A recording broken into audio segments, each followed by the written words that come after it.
While the series has struggled to find a foothold on home consoles, 2D Castlevania has thrived on handhelds, with 6 solid releases across the GBA, PSP, and Nintendo DS. Order of Ecclesia mixes up the action with a female protagonist and a new glyph-based weapon system. But is it a direct descendant of the Bloodline?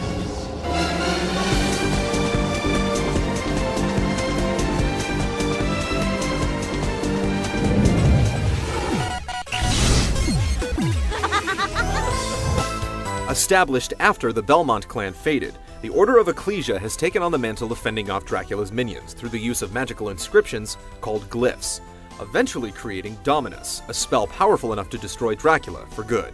Shinoa is the only one strong enough to bear Dominus, but as her leader works on the final preparations, one of her peers, Albus, steals the glyph, leading Shinoa on a chase through the surrounding countryside.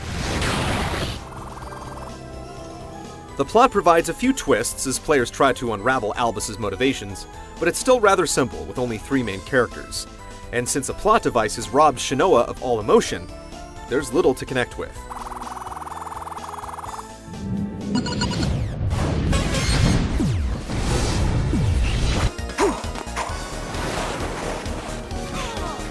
Instead of thrusting players into one massive environment like Symphony of the Night, Order of Ecclesia features a world map with a variety of locations that open up as players progress. The experience is somewhat more linear, but there is still a wealth of hidden passages and out-of-the-way crannies to return to. Plus, the final location is large and sprawling to satisfy players craving exploration. Central to Ecclesia's layout is the village of Weigel. Nearly empty when you first discover it, the town is eventually populated with villagers you rescue from the hands of Albus. Finding them all is strongly encouraged. The town serves as home base, allowing you to stock up, refill hearts, and save, while villagers will also send you out on various quests. Tasks are mostly mundane errands such as collecting herbs or photographing monsters, but the rewards are worthwhile. Ecclesia retains the staple RPG elements of the series, allowing you to gain experience levels, equip stat-boosting armor and accessories, and find relics that grant new abilities like double jumping or moving freely underwater. Gone is Portrait of Ruin's leveling system for individual weapons, freeing players from hours of tedious grinding, but there are still plenty of ultra-rare drops to drive obsessives mad. Flames! Multiplayer options are still somewhat forgettable.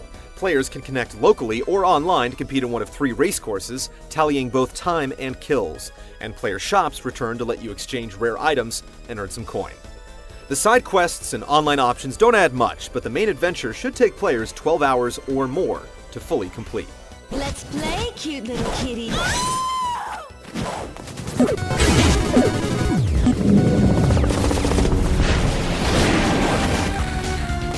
Maelstrom! Past DS Castlevania titles experimented with the handheld's unique features, but Ecclesia takes a more conservative approach. You never use the touchscreen, and the upper screen is used only to reference maps and stats, keeping the focus squarely on the core gameplay. Rather than physically picking up weapons and spells, Shinoa absorbs glyphs through the tattoo on her back. Some glyphs are hidden in specific locations, others randomly dropped from defeated enemies, and some have to be absorbed as an enemy casts a spell. Weapons and attack spells can be assigned to the X and Y buttons, and holding up while attacking allows you to execute a powerful glyph union, combining both powers into a devastating blow. Other glyphs can be assigned to the R button, granting you special abilities such as using a magnetic slingshot move, summoning monsters, or transforming into other creatures with unique attacks. True to Castlevania's roots, Order of Ecclesia is brutally difficult. Boss fights in particular require you to quickly identify weaknesses in attack patterns or retry a dozen times while you work it out. Then it's a test of endurance, as each boss can take a heavy beating and some of their attacks can take off nearly half your health, making dodges critically important. Standard enemies can put up a good fight too, and each monster has specific weaknesses, introducing an extra layer of strategy as you learn which weapons are most effective. Thankfully, an early relic lets you swap between multiple glyph configurations on the fly, making it easy to keep a variety of abilities at the ready. You're gonna love playing Order of Ecclesia. It's a streamlined game that eliminates some of the tedium without sacrificing depth.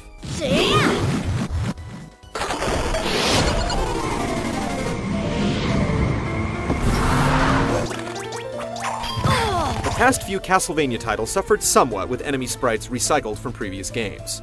But Order of Ecclesia feels much fresher, as most enemies are completely new, Looks delicious. and many returning creatures have even been spruced up. Detailed backgrounds and gory death animations are sure to please. Portrait of Ruin's anime character art has been ditched in favor of a more detailed classic Castlevania style, and the soundtrack is superb as always. Order of Ecclesia isn't a drastic departure from past installments, but it's a clear step up, with tweaks to gameplay and level design, and a cast of creative new enemies. Despite being broken up into smaller levels, there's still a heavy emphasis on exploration, and the merciless boss fights provide a satisfying challenge for any seasoned vampire hunter. See ya.